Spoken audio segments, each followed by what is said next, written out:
na bulubundukin, may mga barangay na bulubundukin at may mga barangay din na nasa lowland, ano? Yes, sir. So napakagandang impormasyon, sir, na nabigay mo. Ngayon ko lang nalaman ang Tapas pala, diyan pala nag-umpisa ang pagtukod, no? At makakaliwang grupo. Huh? Yes, oo. Actually, ang barangay na ito is malapit lang ito sa location namin.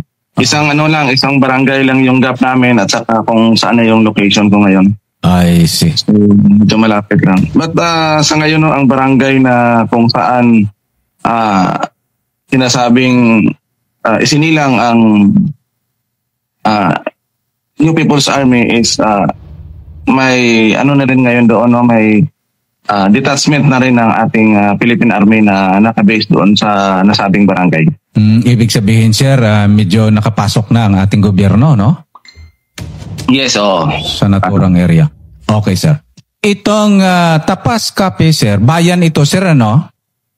Yes, malaking bayan ito, composed of 58 barangays. No? Napakalaking bayan ito, first class municipality. Ayun. So, 58, grabe, gali ka, dami-daming barangay, no? So, dito, sir, sa inyong nabanggit na mga ilang barangay, ay may na-monitor ba kayo na penetrate ito ng mga makaliwang group?